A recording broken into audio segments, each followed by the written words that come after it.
बंगाल और बिहार की राजनीति में आया नया ट्विस्ट। मोदी शाह को लगा अब तक का सबसे बड़ा झटका। बीजेपी से 3 सांसदों ने पार्टी छोड़ने का ऐलान कर दिया है। बंगाल से बीजेपी के 3 सांसद तृणमूल के संपर्क में हैं, ममता बनर्जी के संपर्क में हैं। तो वहीं दूसरी तरफ नीतीश कुमार किसी भी वक्त इंडिया में शामिल हो सकते हैं। जी हां, बिल्कुल सही सुन रहे हैं आप कि एनडीए सरकार जो है ना वो चुटकी में गिर सकती है, क्योंकि नीतीश कुमार ने संकेत दे दिया कि मोदी के साथ, एनडीए के साथ नीतीश कुमार का सब कुछ ठीक नहीं चल रहा है। लेकिन पहले ये जान लीजिए कि बंगाल में विधानसभा चुनाव के बाद जो हुआ था वही फिर से लोकसभा चुनाव के बाद होता हुआ दिख रहा है। बंगाल से भाजपा के 3 सांसद तृणमूल कांग्रेस और ममता के संपर्क में है। संपर्क तो छोड़ दीजिए, ममता बनर्जी के साथ उनकी मुलाकात हो चुकी है और अनऑफिशियली ये फाइनल हो गया है कि 3 सांसद भाजपा खेमे से भाजपा छोड़कर टीएमसी में इंडिया में शामिल हो रहे हैं।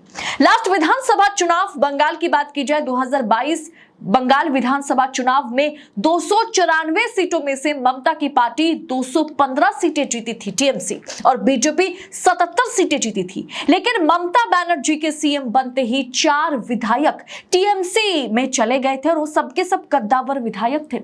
बीजेपी 77 से सीधा 74 पर पहुंच गई थी। टीएमसी सांसद साकेत गोखले ने बड़ा दावा किया। उन्होंने ट्वीट करते हुए लिखा कि किसी भी समय 3 लोकसभा सदस्य जो कि बीजेपी के खेमे से हैं वो टीएमसी ज्वाइन कर सकते हैं, टीएमसी ज्वाइन करने वाले हैं। बीजेपी फिलहाल 240 पर है और इंडिया अलायंस 237 पर है। लेकिन 3 BJP MPs in West Bengal are in touch with us and there will be a nice surprise सून।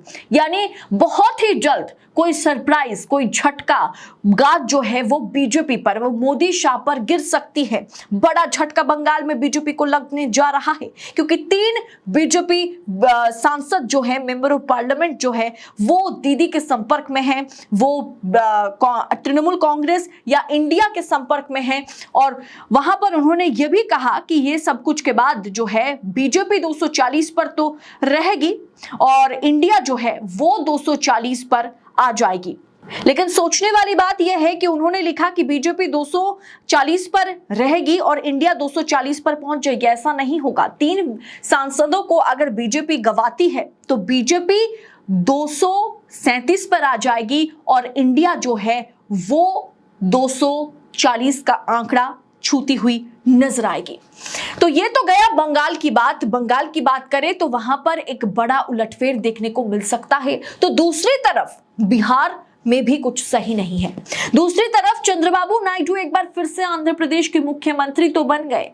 12 जून को यानी आज के दिन उन्होंने मुख्यमंत्री पद की शपथ ली। उनके शपथ ग्रहण समारोह में एनडीए घटक दल के तमाम नेता, बिहार के जितने भी घटक दल हैं, चिराग पासवान वहां पर मौजूद थे, नरेंद्र मोदी, शाह और बाकी तमाम नेता जो हैं एनडीए गठबंधन के, वो वहां पर शामिल रहे।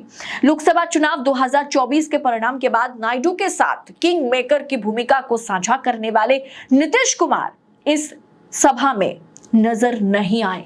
बिहार के सीएम की इस गैर मौजूदगी ने सबका ध्यान खींचा और हर किसी की जुबान पर यह बात है, चाहे वो बड़े पत्रकार हो, चाहे पॉलिटिकल कमेंटेटर हो, हर कोई ये कह रहे हैं कि नीतीश क्यों गायब है। आज नीतीश कुमार का आंध्र प्रदेश चीफ मिनिस्टर चंद्रबाबू नायडू के शपथ ग्रहण समारोह में उपस्थित होना बहुत महत्वपूर्ण था, लेकिन वो उसे स्किप कर दिए। बिहार के विपक्षी पार्टी आरजेडी ने इस बात को और बढ़ाया। आरजेडी की तरफ से यह कहा जा रहा है कि एनडीए के घटक दलों के बीच कुछ भी ठीक नहीं चल रहा। आरजेडी की ओर से कहा गया कि जब नीतीश कुमार के मन मुताबिक काम नहीं होता तो वो मौन धारण कर लेते हैं, किसी ना किसी तरीके से वो इस बात का संकेत देते हैं। याद करिए, जब पटना में प्रधानमंत्री मोदी का रोड शो हुआ था तब नीतीश कुमार के हाथ में कमल छाप थमा दिया गया था और उस बात को नीतीश कुमार भूल नहीं सकते।